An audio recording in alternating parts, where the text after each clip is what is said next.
Okay.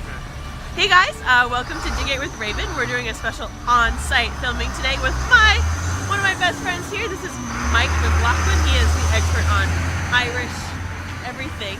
Well, yeah. So this is a special St. Paddy's Day episode for you guys, and we're talking about something called Irish Temperance. When I think about temperance, I just think about Bones, like the TV show. So please tell me what temperance is. Sure. So temperance was a movement in the 19th century that was trying to get people to stop drinking alcohol.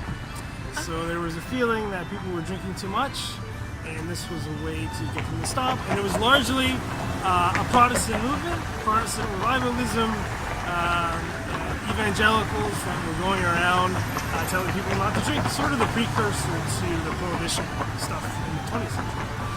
Okay, so it was kind of a sad time for the Irish, Well, essentially. yeah, Yeah. I mean, on the one hand, we were here at an Irish pub. Right, McVeigh's in Toronto. Right? Yeah, And so every city in the world has an Irish pub. that's true. So we think now of alcohol and the Irish as being kind of linked. But in the 19th century, it wasn't quite that way. So that in the 19th century, Irish Catholic temperance was a really popular movement. And it was spearheaded largely by someone named Father Theobald Matthew, Okay. who was okay. a monk. Yeah. He was the president of the Cork Total Abstinence Union. He took that position in 1838. And from that point, whatever power, charisma Matthew had, you had millions of people in Ireland taking the temperance pledge to not drink. Okay. The Irish were actually being like, no, I'm not going to drink anymore. Yeah, Really? really. That's a shock to me. Okay, go for it. So Yeah. what's interesting too is, so this is going on in Ireland at the time, and this is also the period of mass migration, right? People are leaving Ireland, they're going to Canada, they're going to the United States, they're going to Australia, Yeah. and a lot of them are taking this sort of temperance ideology with them. This is also happening at the same time as the Catholic Church is expanding in these areas. Gotcha. So the Irish, who are sort of influenced by Matthew, and the Church, who's kind of influenced by what Emmett Larkin had called the devotional revolution, whereby the Church is getting Irish Catholics to go to Mass, to perform the rituals of Catholicism. And so this is all melding together with an increasing middle class Yeah. Irish presence Uh-huh. that wanted to achieve respectability in a society that was often deemed hostile, right? I mean, Toronto is known as sort of, Toronto the good, really Protestant kind of orange Toronto, and Yeah, Irish Catholics yeah. were coming into this social milieu, and it's sort of hostile for them. So they're looked down upon often. I mean, I think we've all seen the Gangs of New York kind of thing, right? Yeah, you know what? I've never seen that movie. Well, you should. It's on my list. I'm reading putting it on my list. list. Yeah. Okay, everyone else watched Gangs of New York. It's really good research if you're there. Yeah. Okay, And so, anyway, they're using temperance as a way to gain this respectability, right? I get it. So they want to be like, kind of like, Yeah, they're like saying a little bit higher status in society, maybe, like kind of being like, I'm a little bit yeah, that exactly, much better, right? and Like they're being trying more to moral. go yeah. against the stereotype of sort of the drunken Irishman by really promoting their temperance.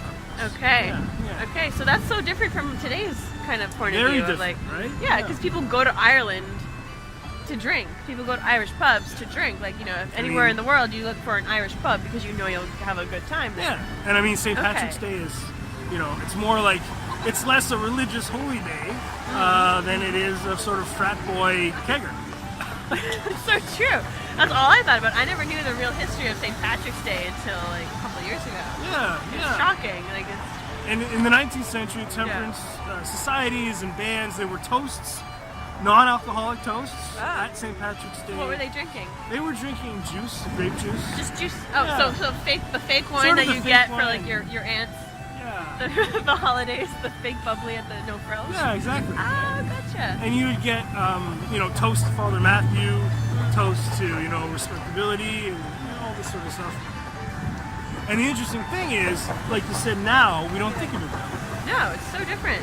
And so a couple things changed along the way. First is that the Irish gained their respectability, right? As you get into the 20th century, in the 1940s and 50s, the Irish were sort of buying homes in suburbs. They were no longer the downtrodden kind of underclass they were in the 19th century, so there was no need to really, promote their respectability as much because they'd achieved social mobility. Also, That throughout makes sense too, especially like respecting the Irish and always knowing that a good, like good place or good people are Irish people. Yeah. Oh, cool. And the church also. So as I was saying, the church was a leading force in the Temperance Crusade, Irish Catholic Temperance Crusade in the 19th century. And you're getting in the 20th century less and less influence that the church has over everyday lives of people. Yeah. So less people go to church. The church isn't as important. You're making less money. Right? Yeah. And so less people are listening to your priest, and you're going for a pint instead of going to the service, which used to start at 6 a.m. on St. Patrick's morning. The church procession would go down the street. Yeah. Big show of everything, flags waving, everything. So now, instead of going to listen to the priest, you're going for a pint. Ah, a different type of church. Yes. Yes. Very different. Well, it's -20 outside, so we're gonna cut this short and start drinking so we can get warm. So, well, happy St. Patrick's Day to everyone observing Temperance or not. Thank you so much, Mike, for telling us all of your super cool info about Ireland and stuff. We'll definitely have more of these. But we're gonna go have some pints now in this fancy Irish pub because why not? Cheers. Cheers! Stay dirty, my friends.